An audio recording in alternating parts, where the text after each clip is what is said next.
Praise lord. హల్లెలూయా. దేవుని పరిశుద్ధ నామానికి మహిమ కలుగునగాక. ప్రభు బిడ్డలైన వారందరికీ కూడా,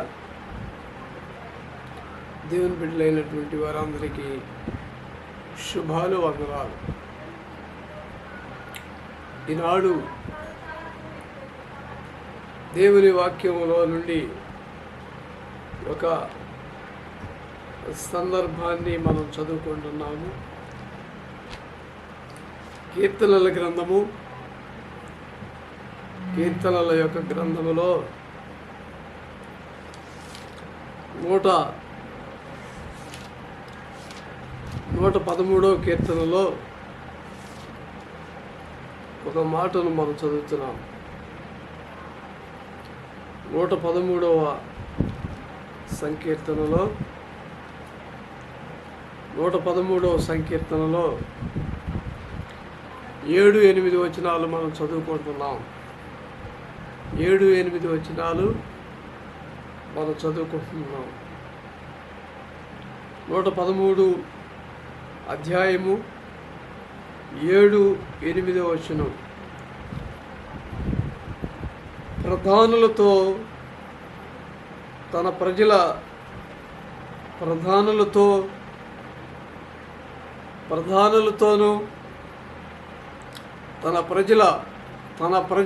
ప్రధానులతోనూ వారిని కూర్చుండబెట్టుటకై ఆయన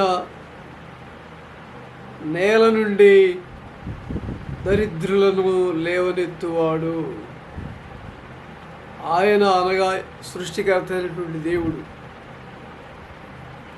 నేల మీద నుండి దరిద్రులుగా ఉన్నటువంటి వాళ్ళని పైకి లేపేవాడు ఆయన యేసు ప్రభువారు. కాబట్టి నేల నుండి దరిద్రులను లేవనెత్తువాడు. పెంట కుప్పల మీద నుండి బేదలను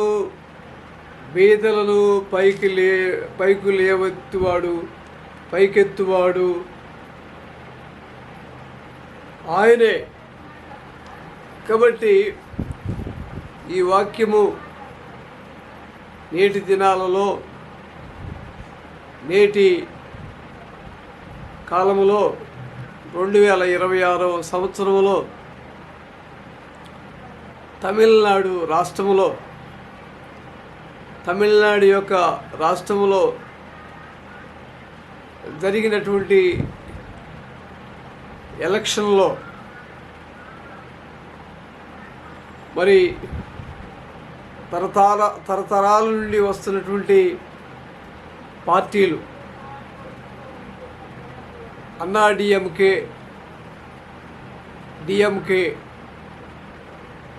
ఒకటి డిఎంకే, రెండవది అన్నా డిఎంకే అనేటువంటి పార్టీలు, రాజకీయ పార్టీలు ఎంతో కాలం నుండి మరి చారిత్రక సృష్టించినటువంటి ఆ రెండు పార్టీలు, చారిత్రకమైనటువంటి విషయాలను సృష్టించినటువంటి ఆ రెండు పార్టీలు ఈనాడు ఆ రెండు పార్టీలను మించినటువంటి గొప్ప పార్టీ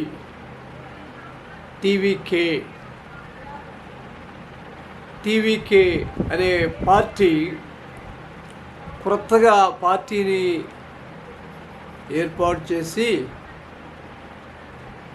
మరి జోసెఫ్ విజయ్ అనేటువంటి ఒక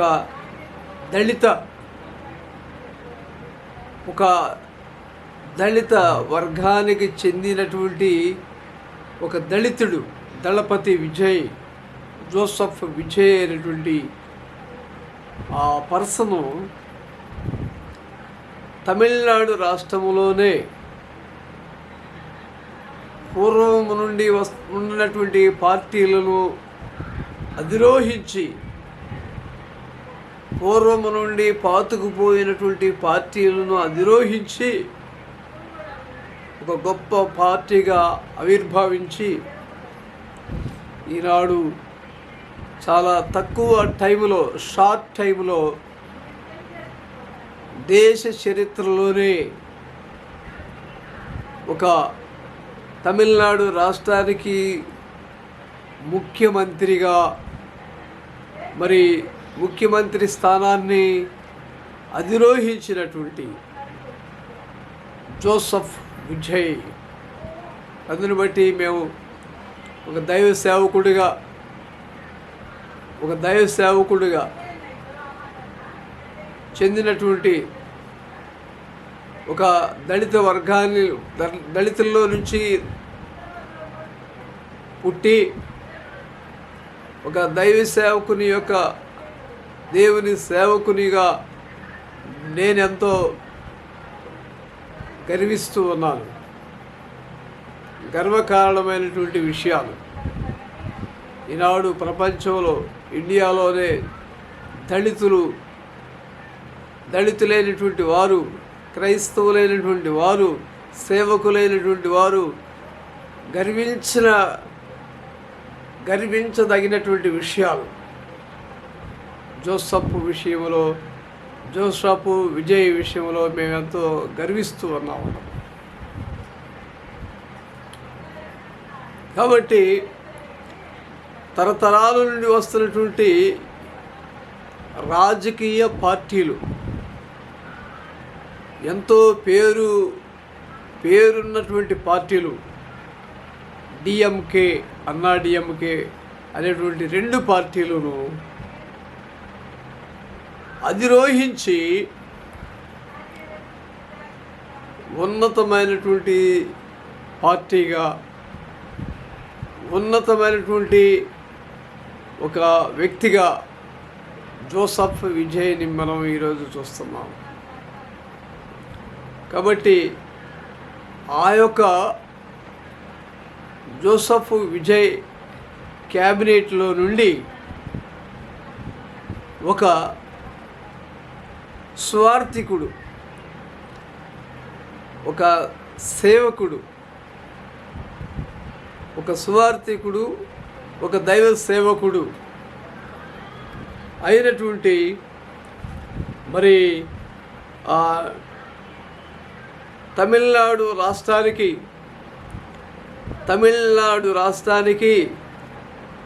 డిప్యూటీ స్పీకర్గా మరి మనం చూస్తున్నాం. జేసీడి ప్రభాకర్ ఒక సామాన్యమైనటువంటి పర్సను, ఒక సువార్థికుడు, ఇవాంజలిస్టు, ఒక సేవకుడు, దైవ సేవకుడు, అలాంటి ఒక సామాన్యమైనటువంటి దైవ సేవకుడు ఆయన తమిళనాడు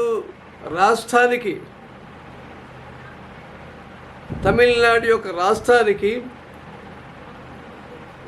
టీవీకే పార్టీ తరపున ఒక ఎమ్మెల్యేగా గెలిచి ఆయన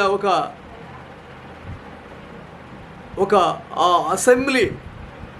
అసెంబ్లీలో డిప్యూటీ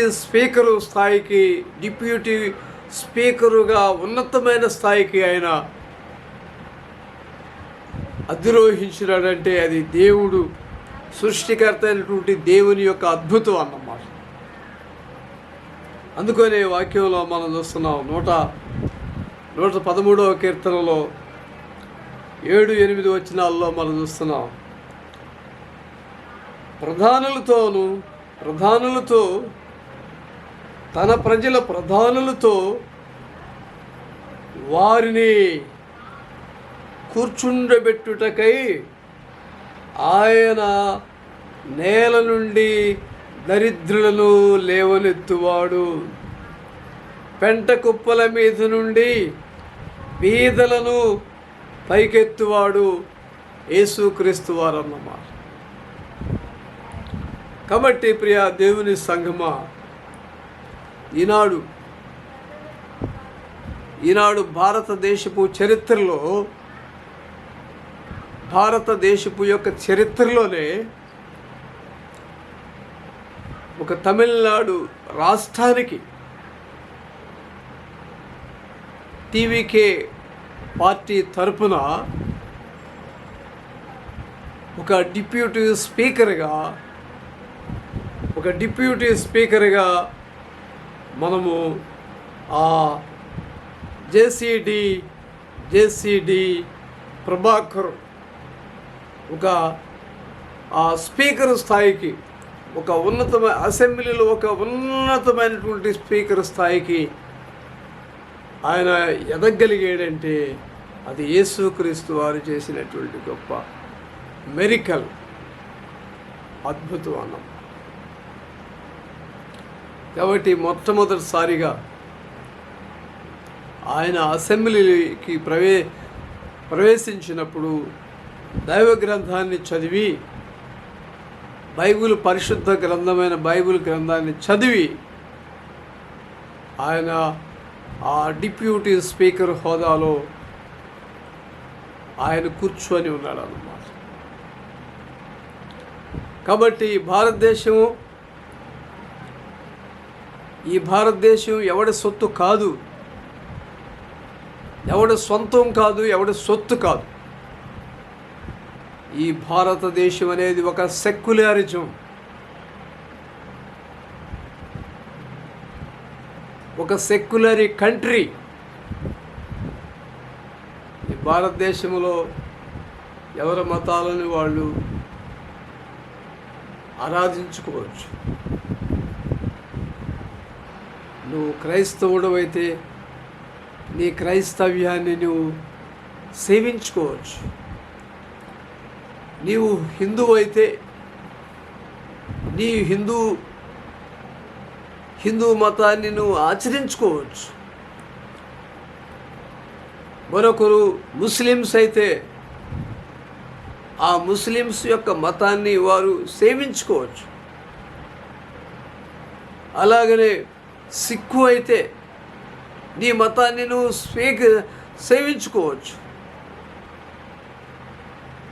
అలాగనే బౌద్ధ మతం అయితే నీ బౌద్ధ మతాన్ని నువ్వు సేవించుకోవచ్చు. కాబట్టి ఎవరి మతాలను వారు సేవించుకునే సెక్యులర్ కంట్రీ మన భారతదేశం అన్నమాట. కాబట్టి కొత్తగా ఈ మధ్య కాలంలో ఒక 5-10 మంది మతోన్మాదులు, ఒక 5-10 మంది మతోన్మాదువాదులు, ఈ రాధా మనోహర్ లాంటి వాడు, లలిత్ కుమార్ లాంటి వాడు, ఇలాంటి మతోన్మాదులు ఒక 5-10 మంది, అమరప్రసాద్ లాంటి వాడు, ఇలాంటి వాళ్ళు 5-10 మంది వాళ్ళు ఈ హిందువుల యొక్క పక్షంలో మాట్లాడుతున్నట్లుగా మేము హిందువుల పక్షంలో మాట్లాడుతున్నాము. మన యొక్క సనాతన ధర్మాన్ని మేము దేశంలో ఉన్నతమైన స్థితికి తీసుకెళ్తున్నాము అని చెప్పి క్రైస్తవుల యొక్క మనోభావాలను మేము దెబ్బతీస్తున్నాము అని చెప్పి హిందువుల యొక్క ధనాన్ని దోసుకుంటున్నారు అన్నమాట. అమాయక ప్రజలైనటువంటి హిందువుల యొక్క ధనాన్ని తింటున్నటువంటి ఈ మతోన్మాదులు అన్నమాట. అమరప్రసాద్ అనేటువంటి వాడు, అలాగనే ఈ లలిత్ కుమార్ అనేటువంటి వాడు, అలాగే రాధా మనోహర్ లాంటి వాడు, ఇలాంటి మతోన్మాదులు, ఈ మతోన్మాదుల్ని అణిచివేయాలి. మనుషుల మధ్య మతాల మధ్య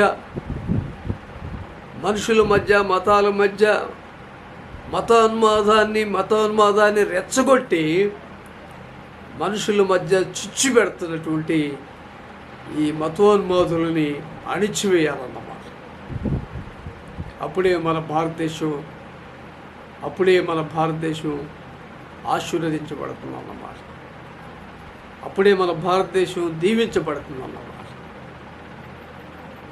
కాబట్టి దేవుని బిడ్డలైనటువంటి వారందరూ కూడా ప్రార్థన చేయండి. మన భారతదేశం కోసం,